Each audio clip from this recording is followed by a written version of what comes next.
Okay, so for lab 2, I'm going to be making a taco salad. And besides the normal stuff like the beef and the salad parts, I'm also going to be making a guac and a pico using my dad's recipes. So without any ado, let's get the ingredients and get started. Alright, so I'm going to be making the pico, salsa, and guacamole first because they taste better when they are cooled and sitting for longer. So let's get started on that right now.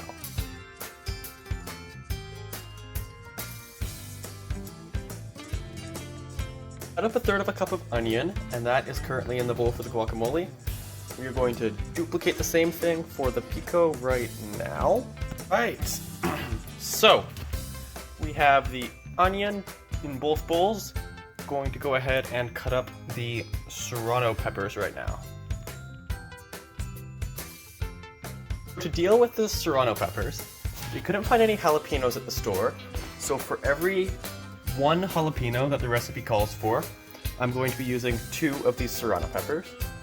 And to deal with the peppers, because I'm making this for my family, and I have a sister who really doesn't like spicy stuff, I'm going to use the spoon after I have cut the serrano pepper in half, and I'm going to scoop out the seeds and the vein, then dice it up so that it gets into small pieces like this. So here we have 2 piles of 2 chopped up serrano peppers. We are going to dish each of these into their bowls and then move on to putting the cilantro in.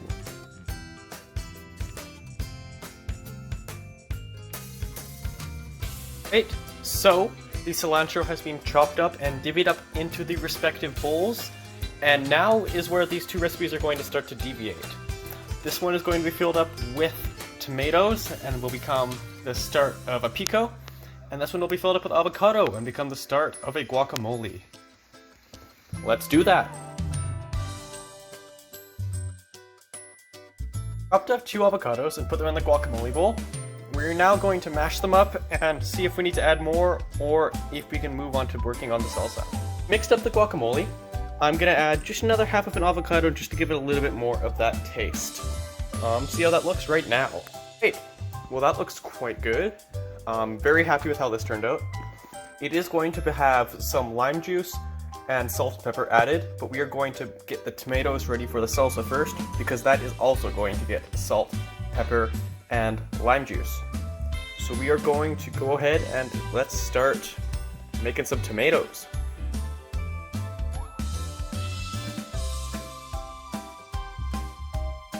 So the pico and guac have both had all of their main ingredients added into the bowls. Right now we are going to add the salt, pepper, and lime juice and then come back where we will plastic wrap them and put them into the fridge. Alright, pico and guac are done. I'm gonna plastic wrap them up, set them in the fridge, and then we're gonna get started on the beef. That'll be interesting.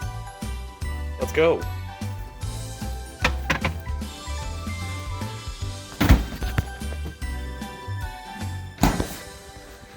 Alright, so I'm gonna get this cleaned up, all of these ingredients put away, and then we can move on to cooking the meat. Let's do that now. Great. So, in the recipe for the beef mixture, you need the 1.5 pounds of beef. I have 2 pounds right here, so we're just going to up the amount of the other ingredients that are used by just enough to average this out. So without any ado, I'm going to start browning the beef and warming up the skillet. I'm not exactly sure how I'm going to film this, so that will be something we have to learn as we go on. Alright, let's go!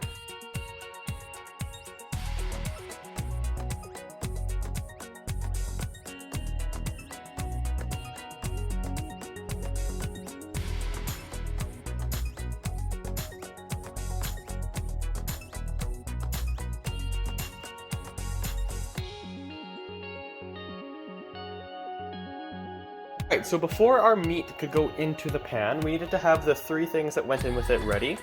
So we have our 3 cloves of garlic, 2 serrano peppers, and a cup of onions ready. And now we are going to put them in, as well as the pound or 2 pounds of ground beef. And let's get started with that. Alright, everything is ready in the pan. Claire here is going to help me by stirring it while I get the next ingredients ready.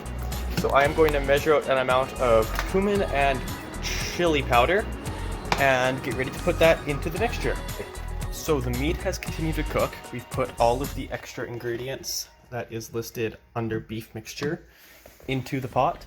Claire is going to continue to stir it for a bit while I start prepping the ingredient. Right, so because I'm making this for a family meal and not as one serving, I'm going to differ from the recipe a bit.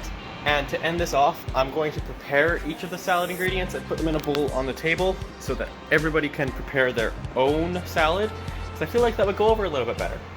So without any ado, we're going to start by drying and washing and then drying again the salads. Not the salad, the lettuce. Wow, I can't talk. Okay. So, the meal is complete. I will just run through quickly what we made. So, I have the ingredients for the salad, which involve the lettuce, tortilla chips, sour cream, guac, salsa, cheese, and green onions. Then, of course, the meat. Overall, I think this went very well.